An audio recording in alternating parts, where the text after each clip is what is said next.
Bonjour frères et sœurs. J'aimerais partager le passage dans le livre de l'évangile de Luc, chapitre 10, verset 19.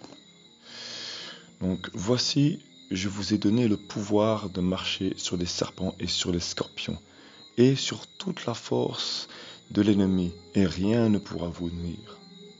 Voilà. Alors, dans ce passage, j'aimerais vraiment parler,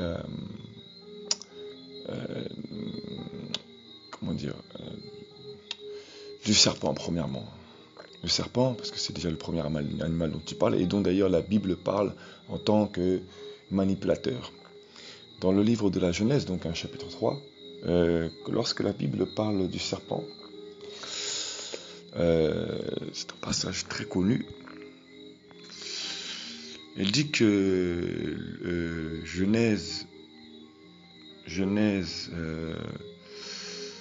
chapitre 3, pardon. Voilà. À partir du verset 1, donc, or le serpent était le plus rusé de tous les animaux des champs que Yahweh Elohim avait fait. Alors déjà, on peut prendre conscience que déjà, le serpent à la base, c'est déjà un animal faisant partie du champ. Voilà. Et le serpent en hébreu, il vient de l'hébreu Nachash. Voilà. Je ne sais pas si on le dit ça comme ça, dire Nachash. Voilà, donc il vient donc du mot, donc c'est Nakash, on dit Nakash. Voilà, Nakash. Et il signifie également, il se traduit comme donc pratiquer la divination, deviner, observer les signes. Donc il observe déjà des signes, parce que les fruits ont des signes, hein, bien évidemment. Apprendre par expérience, donc ils sont bien expérimentés, il observe attentivement. Voilà, et donc il pratique la divination également. Donc voilà. Et donc le serpent donc a vraiment une faculté, c'est donc de pratiquer donc la divination. Voilà. Et donc il prédit l'avenir, donc le serpent. Voilà. Il observe la parole, il est très attentif à la parole, afin de la connaître. Voilà. Et il a également aussi la faculté donc de prophétiser. Enfin, prophétiser, bon, on va dire que c'est une manière de parler. Mais pourquoi je dis prophétiser? Parce que je vais expliquer.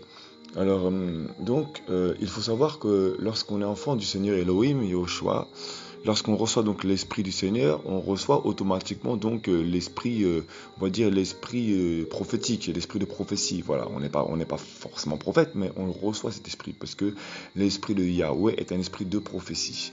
Donc on ne va pas non plus prophétiser à tout bout de champ, non. Cependant, on recevra des songes, on recevra des rêves la nuit pour nous avertir des choses à venir. Tout comme Joseph, le père de Jésus, Yoshua n'était pas un prophète, pourtant, il a reçu des songes pour l'avertir de certaines choses. Hein. Voilà, et pourtant il n'avait pas reçu l'appel prophétique, hein, mais c'était le temps, il fallait qu'il reçoive des choses afin d'être averti. Voilà. Voilà, et d'ailleurs, également aussi Nebuchadnezzar, hein, et c'est la même chose, hein, Nebuchadnezzar était le roi de Babylone, hein, voilà, et pourtant il a reçu des songes pour le temps à venir, du temps de Daniel, voilà, ainsi que le pharaon du temps de Joseph aussi, voilà, bref, voilà. Et donc pas besoin d'être prophète pour recevoir des songes, des rêves. Voilà. Quand le Seigneur veut avertir, il avertit. Et donc, voilà. Donc quand on reçoit l'esprit du Seigneur, le Seigneur est capable donc de nous avertir par des choses en nous donnant des avertissements sur des choses à venir. Voilà, sur des choses à venir. Et voilà, donc en fait c'est la même faculté, voilà, que l'esprit du Seigneur qui dit les choses à venir. Voilà. C'est pour ça qu'il est important vraiment de discerner. Voilà, parce que le serpent lui aussi il est attentif, il est très attentif, il veille. Voilà. Et le serpent, lui, il pouvait marcher avant. Il marchait parce il est également vu dans la mythologie comme un dragon. Alors, dragon, ça a des pattes, en général. Et donc, il a été maudit et donc, il a fini en rampant. Voilà. Et c'est le dragon, c'est le serpent ancien. Voilà. Voilà. Et donc, le Seigneur nous a dit qu'on avait autorité donc sur les serpents. Et sur les serpents. Et qu'est-ce que fait un serpent? Qu'est-ce que fait un serpent? Un serpent, il vient et il nous envoûte exactement comme ce qu'il a fait avec Ève. Voilà. Et Ève a reçu ensuite ces mêmes esprits pour envoûter. Voilà. Voilà, pour manipuler son mari. Voilà. Donc, Ève, de son vrai nom original, c'est Kava, je crois. Oui, c'est Kava. Voilà. Ainsi que donc Adam. Ensuite, donc on mange le fruit, voilà, mais c'est pas là d'où je voulais en venir, pardon, c'est l'envoûtement. Le serpent, donc, qu'est-ce qu'il vient faire, le serpent? Le serpent, il vient et il nous enlace. Il nous enlace autour de notre corps. Je parle des gros serpents. Il nous enlace autour de notre corps. Voilà. Et il nous étouffe. Pourquoi il nous étouffe? Parce que en nous, on a un souffle de vie. Et ce souffle de vie, en fait, la vie dans le cheminement du Seigneur, c'est une course. Et on doit courir, marcher de temps en temps quand même. Non pas pour se reposer, mais pour être prudent, savoir marcher. Mais parfois, on doit courir. Et donc, dans cette course, on a une récompense au bout de cette course, si on arrive au bout de cette course. Et donc, pour atteindre la fin de cette course, il faut savoir marcher. Il faut savoir parcourir. Voilà, donc il y a aussi le mot courir dedans. Voilà, il faut pouvoir faire ses pas dans ce chemin. Voilà. Et comment on fait ses pas? En fait, si on manque de souffle dans une course normale, toute course dans laquelle on va, il y a un moment donné, on va être essoufflé. Un athlète va sur le terrain, s'il ne s'est pas bien échauffé, s'il ne s'est pas bien préparé, il va finir essoufflé. S'il ne s'est pas bien reposé, peut-être il va finir essoufflé. Et la vie avec le Seigneur, c'est ça. C'est également la même chose. Et dans cette course, donc, on doit savoir garder notre souffle. Le souffle de la vie. Le souffle de Yehoshua, de Yahweh. Voilà. Et donc, ce que le Seigneur nous donne, donc, c'est un souffle pour pouvoir parcourir le cheminement. Ne pas être essoufflé. Parce que si jamais on est essoufflé, on ne pourra plus courir. On aura même du mal à marcher. On va être obligé de s'arrêter au bout d'un moment donné. Et en fait, quand on s'arrête, ça veut dire qu'on commence à rétrograder. Voilà. Donc, il y en a, ils vont se dire, moi, j'arrête avec le Seigneur. Alors, parfois, le Seigneur va permettre ça, afin de nous dépouiller de nous-mêmes, de nous pousser à renoncer à nous-mêmes. Et c'est là où ensuite, on doit vraiment comprendre, chercher. Ça peut arriver à tout le monde de se dire, c'est bon, j'arrête tout, c'est bon, par épuisement. Et ça, c'est normal, parce que il faut qu'on se sente épuisé pour qu'on ressente à quel point on a besoin du Seigneur. Ça, c'est normal, ça fait partie du cheminement. Mais il faut vraiment garder le fil avec le Seigneur. Vraiment, c'est important. Garder la communication. Voilà. Et donc, c'est lui ensuite qui va nous donner son souffle. C'est lui, il va nous pousser, il va nous forcer pour nous donner son souffle. Mais comment dire ça? On ne peut pas s'arrêter et dire, bon, allez, maintenant, de toute façon, on va commencer à négliger le péché. On va commencer à dire, ah, mais non, mais ça, c'est rien, en fait. Ça, en fait, c'est rien, ça. Bref, c'était pas le sujet. Souvent, on va commencer à négliger, mépriser certains péchés. Et dire, c'est rien, ça fait partie de la vie. Et on va commencer à rétrograder, repartir en arrière. Réaimer les anciennes passions de notre vie passée, de notre vie ancienne avant le Seigneur, le vieil homme. Voilà. Et donc voilà, on va donc marcher. Et donc, ce que le serpent veut, c'est nous enlacer. Il veut enlacer notre corps pour nous étouffer. Parce que s'il nous étouffe, on n'arrive à plus respirer. Qu'est-ce qui nous aide à respirer? C'est le souffle de vie. Pas le souffle de la vie humain, je parle du souffle de vie de Yehoshua qui est en nous. Je parle de la parole de vie qui nous aide à marcher, qui nous aide à continuer notre marche avec le Seigneur, à être éclairé au travers de sa parole. Je parle de ça. Parce que même des gens qui vont à Jésus, puis après ils se payent sa tête, eux aussi ils ont un souffle de vie. Tout le monde a un souffle de vie en fait, qu'on regarde bien sur terre. Donc voilà. Je parle vraiment du souffle de la vie, de l'esprit de Yahushua Mashiach en nous, qui nous convainc de péché, hein, de justice et de jugement. Je parle de celui-là. Voilà. Et ensuite, qu'est-ce qui se passe? Comment dire ça? Donc, il coupe notre souffle de vie, il nous étouffe. Et qu'est-ce que le serpent fait en fait? Il est venu avec ses paroles prophétiques. Il est venu avec ses paroles et il va nous donner d'autres paroles. C'est-à-dire en fait que nous, on va recevoir des paroles du Seigneur pour nous encourager, nous fortifier. Et puis lui, avec ses dons de divination, ses dons de devin, ses dons soi-disant prophétiques. C'est comme ça que fonctionnent les prophètes de Balaam. Ils veulent les honneurs et la gloire. Ils vont sans cesse prophétiser. Regardez bien ça pilule les prophètes aujourd'hui. Ça pilule les prophètes. Je ne sais pas si on dit pilule ou pilule, bref, ou pilule, je ne sais pas, bref. Mais en tout cas, il y en a plein, il y en a en masse, il y en a en foule. Il y en a à la foulée sur Internet, YouTube, Facebook, il y en a en masse, en foule. Et voilà, aujourd'hui, on prophétise tout et n'importe quoi. Voilà, si on ne suit pas la prophétie du pasteur ou de l'apôtre ou quoi, on va être soi-disant maudit. Alors qui peut te maudire si Yoshua est avec toi? Voilà, l'instant que tu restes dans le chemin du Seigneur de la parole, Elohim du Seigneur Yoshua, c'est tout. Voilà, et les serpents donc ils vont nous étouffer par leur prophétie, ils vont nous enlacer autour de leur corps, quoi. Ils vont pas autour, mais voilà, leur corps va nous enlacer pour étouffer le souffle en nous, le souffle de vie qui est en nous. Nous, on a reçu les paroles de promesse du Seigneur, Yahushua, et eux, ils vont venir avec leurs paroles prophétiques. Et ensuite, on va commencer, vu que leur parole nous a fait du bien une fois, on va retourner. Et à la fin, on va même plus lire la parole. On va se dire, ah, ça c'est un prophète, hein. On va commencer à idolâtrer inconsciemment. On va commencer à s'attacher aux prophéties, plus qu'à la parole du Seigneur, que le Seigneur veut nous dire dans le secret. C'est pour ça que le Seigneur nous a donné, je vous ai donné l'autorité de marcher sur les serpents. Il parle également de domination, il parle également de séduction, également. Mais il parle aussi des faux prophètes. Il parle de nombreuses personnes qui pilulent la prophétie partout, à tout bout de champ, à droite à gauche. Et qui veulent les honneurs, comme Balaam, comme Géhazi. Voilà, qui veulent l'honneur et la gloire, qui veulent l'argent. Toutes ces choses. Qui veulent juste le ministère. Ils veulent être vus comme des prophètes. Ils veulent juste le ministère, c'est tout ce qu'ils veulent. Voilà. Et ils fonctionnent par les prophéties. Ils fonctionnent que comme ça, au lieu de fonctionner avec la parole d'Elohim, qui elle est la plus grande prophétie. Voilà. Et c'est comme ça ensuite que beaucoup d'âmes ensuite s'accrochent à des hommes du Seigneur.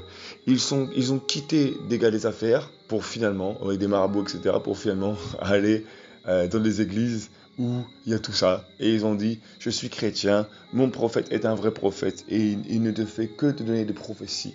Et tu es étouffé par ces prophéties. Et tu es persuadé de ton cheminement. Sauf que toi-même, tu ne connais même pas ton appel bien souvent. Ou alors tu ne sais même plus ce que le Seigneur a prévu pour toi. Mais tu t'attaches aux prophéties que tel homme t'a dit.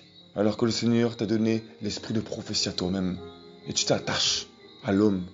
Et ça devient une abomination de l'idolâtrie devant le Seigneur. Toute personne qui fonctionne comme ça, faut pas croire, ils vont rater l'enlèvement bêtement. Ils vont rater l'enlèvement. Ah oui. Voilà. Donc le serpent va t'enlacer. Il va t'enlacer. Il va enlacer ton corps autour là. Il va t'étouffer, il va étouffer le souffle de vie. Donc tu ne seras même plus attaché à la parole. Tu auras du mal à être dans la parole.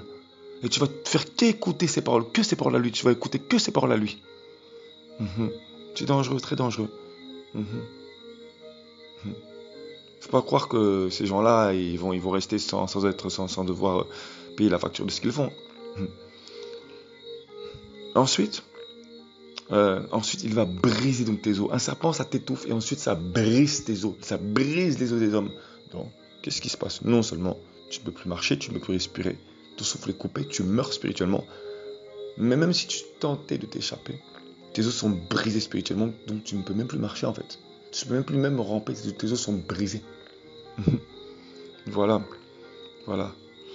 Et il y a des soi-disant prophètes, hein, ils ont des esprits de boa, des esprits de gros serpents, sur des cobras.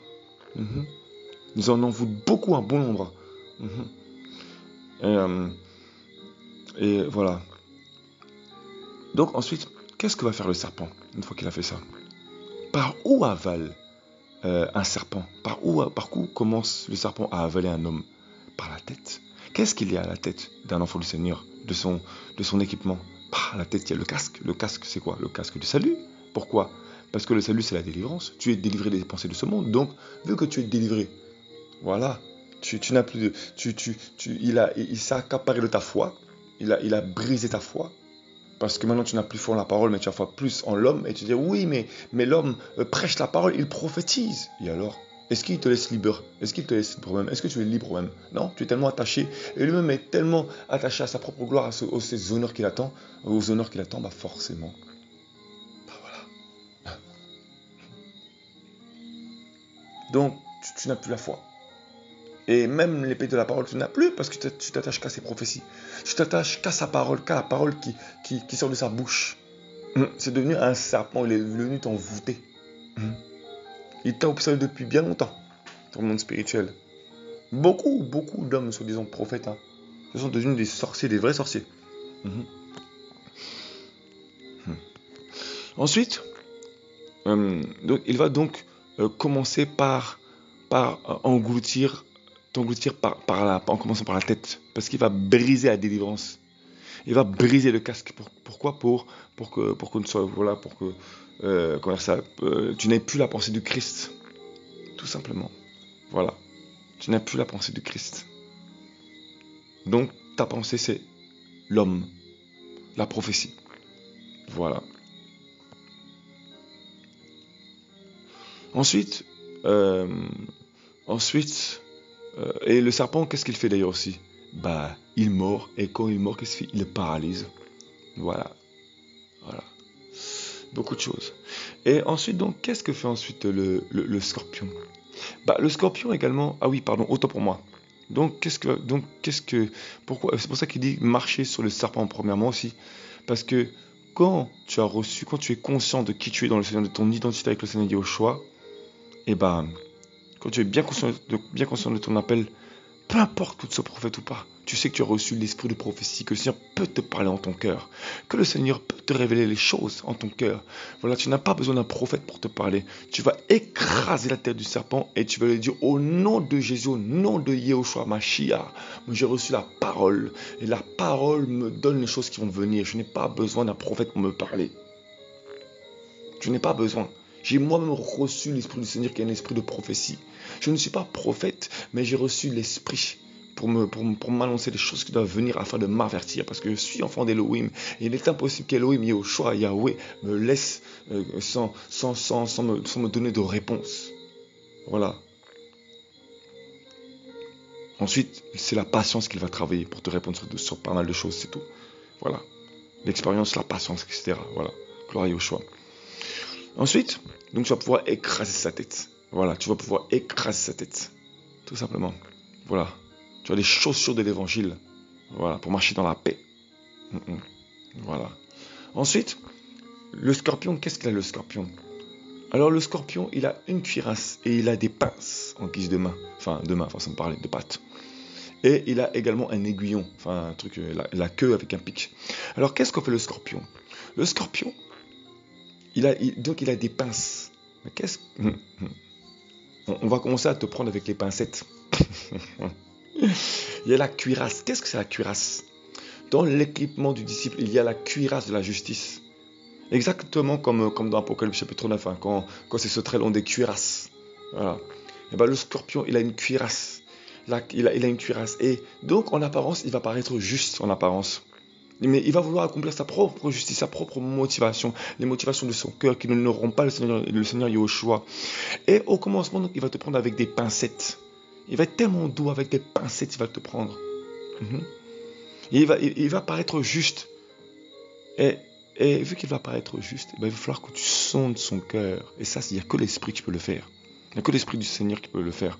T'aider à sonder le cœur pour qu'il perce par les yeux de l'Esprit ce qu'il y a derrière sa cuirasse. Pour savoir si c'est vraiment la cuirasse de justice ou sa propre cuirasse en tant que guerrier dans le monde spirituel, vraiment dans l'ennemi. Voilà. Donc il va te prendre avec des pincettes. Et ensuite il va bien t'attacher à ces pincettes Ah, les pincées d'un scorpion, bien aimé. C'est dur, hein. C'est douloureux, hein. C'est dur à les retirer. Hein. Ah ouais, les insectes, quand ils tombent entre ses pinces, c'est fini, hein. Hmm. Et un scorpion, c'est dur de l'attaquer avec sa cuirasse. Son corps, là, avec une cuirasse. Cuirasse, pardon. Et sa queue, qu'est-ce qu'a sa queue? Bah, sa queue, au bout, elle pique. Et lorsque le scorpion pique, soit tu finis paralysé, et tu meurs après. Donc, en fait, il vient te paralyse, le scorpion. Il vient te prendre avec des pincettes, comme ça. Il te prend avec des pincettes. Il faut vraiment le sonder. Parce que vu qu'il vient te prendre avec des pincettes, ensuite, c'est fini. Tu es attaché, tu es lié. Ensuite, il a juste à te dévorer, à te piquer, à te dévorer. Mhm, mhm. Voilà, et donc pour l'instant, donc j'ai été chercher donc sur le site lexiquebiblique.com donc hein, voilà. Alors faut vraiment comprendre que donc le mot scorpion vraiment en grec et c'est le même que dans Apocalypse au chapitre 9. Ça vient du mot pardon autant pour moi euh, il vient du mot scorpio voilà donc scorpios voilà. C'est un animal, hein, un petit animal, voilà, euh, qui ressemble à un homard, qui se cache dans les régions chaudes et sous les pierres. Et même la dernière fois, quand le Seigneur m'avait fait grâce de partager l'enseignement concernant Apocalypse chapitre 9, voilà, hein, sur le roi Apollyon, hein, qui sortait du puits de l'abîme. Eh ben, une chose m'avait interpellé, c'est qu'il se cache sous les pierres. Voilà. Et, et ça m'a vraiment interpellé parce qu'il se cache sous les pierres, ça veut dire que l'église, c'est quoi? C'est rempli de pierres vivantes. Et donc, lui, en fait, il est très discret. Parce qu'en fait, il vient se cacher donc sous les pierres. C'est-à-dire qu'il se fait dire qu'en fait, il se faufile sous les pierres. Et c'est important parce que le mot scorpio, c'est marqué que il est peut-être donc renforcé de scopos. Et donc du sens de percer. Et donc, le mot percer, c'est vraiment donc il vient comme un veilleur en fait, il vient vraiment observer. Voilà, et il a un but, c'est marqué donc le mot associé à Scopo, c'est le but. Voilà le but que quelqu'un a en vue, c'est-à-dire qu'en fait il vient et il observe, il se cache donc sous des pierres, donc il est dissimulé. Voilà, hein, il vient de skeptomai, regardé par-dessous, donc sceptique, en fait il ne croit pas trop, mais voilà, il se faufile, hein, voilà, et à travers l'idée, hein, peut-être parlant de Scapto, à travers l'idée de dissimulation. Voilà, donc il vient de se dissimuler. Voilà. Et, euh, et donc Scapto lui-même vient du sens de creuser, travailler à la terre. Donc il vient nous travailler. Et le scorpion vient pour travailler les enfants d'Elohim. Il vient pour travailler.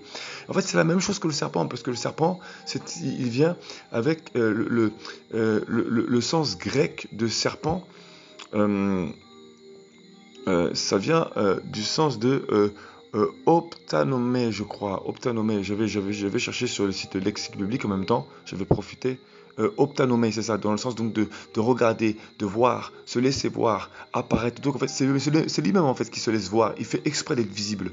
Genre, il va prophétiser des choses pour être visible, pour qu'on s'attache à lui. C'est ça le serpent. Voilà. Voilà.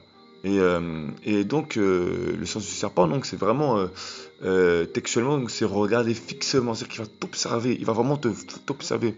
On voit vraiment hein, que, il redouble d'attention. Voilà, hein, il voit avec les yeux, il voit également avec l'esprit. Voilà, hein. Voilà, parce que ses yeux spirituels sont ouverts également, hein. Voilà, il perçoit, il cherche le savoir, il cherche à connaître, donc il va essayer de, de percevoir l'esprit qu'il y a en nous et il va essayer de s'accaparer. Voilà, voilà. Et voir d'ailleurs, c'est-à-dire donc devenir familier par l'expérience. Donc voilà, donc il vient donc se familiariser avec nous et il vient nous éprouver pour savoir comment il va creuser en nous, pour savoir comment il va pouvoir se lier notre corps, nous étouffer dans notre marche spirituelle, le serpent. Voilà. Donc il faut vraiment faire attention, prendre garde. Voilà, redoubler d'attention vraiment. Comme lui redouble d'attention. Voilà, donc je reviens donc au scorpion. Il fallait que je vienne quand même au serpent, parce que je n'avais pas fait ça avant, de cette manière-là, pour que ce soit bien compris. Parce que beaucoup d'âmes, malheureusement, manquent vraiment terriblement de connaissances. Ils ne comprennent pas. Et malheureusement, dans beaucoup d'assemblées, il n'y a pas cette profondeur. Et même ceux qui vont dans la profondeur, ils donnent une apparence d'être dans la profondeur et ensuite ils s'accaparent par des âmes. C'est malheureux, c'est vraiment malheureux. Voilà. Et, même si tous ne sont pas comme ça, mais il y en a beaucoup, quoi. Voilà. Euh, donc le scorpion, il vient comme, je vais dire que scopos, donc vient à travers, donc c'est l'idée de se dissimuler. Voilà. Et il vient creuser à la terre, scapto, donc creuser à la terre, donc il vient creuser en nous, parce que nous sommes cette terre qui à la base sommes informés vite, parce que le Seigneur vient nous former, donc il vient travailler notre terre, pour savoir comment le Seigneur nous forme, voilà, c'est ça le scorpion aussi. Et donc, scapto aussi, il y a un terme, il vient aussi de, je crois, je sais plus c'est quel terme qui vient de, ah non, voilà, scopos vient aussi donc de skepasma. Skepasma donc signifie donc une couverture. Donc il vient sous une couverture, il vient vraiment sous une couverture dissimulée. Il a des vêtements spéciaux donc il vient vraiment dissimuler. Voilà, il sait ce qu'il fait. Voilà, voilà, c'est dangereux. Et, voilà, donc il vient vraiment dissimuler, c'est vraiment ce qu'il fait, quoi. Il vient creuser, travailler la terre, travailler notre cœur, il vient essayer de nous travailler. Voilà, il se présente comme quelqu'un de juste, il vient nous prendre avec les pincettes, il va vraiment creuser. Voilà, c'est dangereux, hein. Il vient avec l'apparence de la justice, la cuirasse de la justice, mais en fait non. Et il a sa propre justice, c'est lui, ses propres motivations. Il vient dissimuler sous les pierres vivantes, il vient se dissimuler. Voilà, voilà. Et, donc la parole nous dit, je vous ai donné le pouvoir de marcher sur les serpents et les scorpions. Et le mot marcher dedans, ça vient de... Au début, je voulais pas passer par là, mais je sais pas, j'étais saisi quand j'étais sur le lexique biblique là, j'étais saisi donc à chercher et à aller plus loin pour peut-être pour pouvoir partager plus en profondeur. Gloire à Yoshua, vraiment toute la gloire lui revient. Voilà. Donc le mot marcher, il vient du grec donc pathéos, pathéo, pathéo. Voilà. Donc dans le sens donc de marcher et piétiner, écraser avec les pieds. Donc vraiment, quand ils viennent, il faut vraiment les piétiner. Il ne faut pas blaguer avec eux. On est dans une guerre spirituelle, bien aimés. En fait, il faut parler avec amour, mais dès l'instant qu'on voit qu'il y a dissimulation, là, faut pas blaguer. Il faut vraiment marcher dessus. Il faut vraiment avoir autorité sur l'esprit qui est derrière, piétiner, écraser l'esprit qui est derrière avec autorité au nom de Yoshua. Voilà, voilà. Il faut avancer en posant le pied, marcher, vaincre heureusement les plus grands périls des machinations et persécutions. Voilà, c'est ce qui est marqué aussi. Voilà. Que Satan mettrait volontiers, parce que lui il est volontiers, lui, donc il mettrait volontiers pour contrecarrer la prédication de l'évangile. Donc c'est à nous en fait, par notre comportement, d'être une prédication nous-mêmes. Voilà. Donc c'est marqué, hein, voilà. Fouler aux pieds, piétiner, traiter avec insulte et mépris.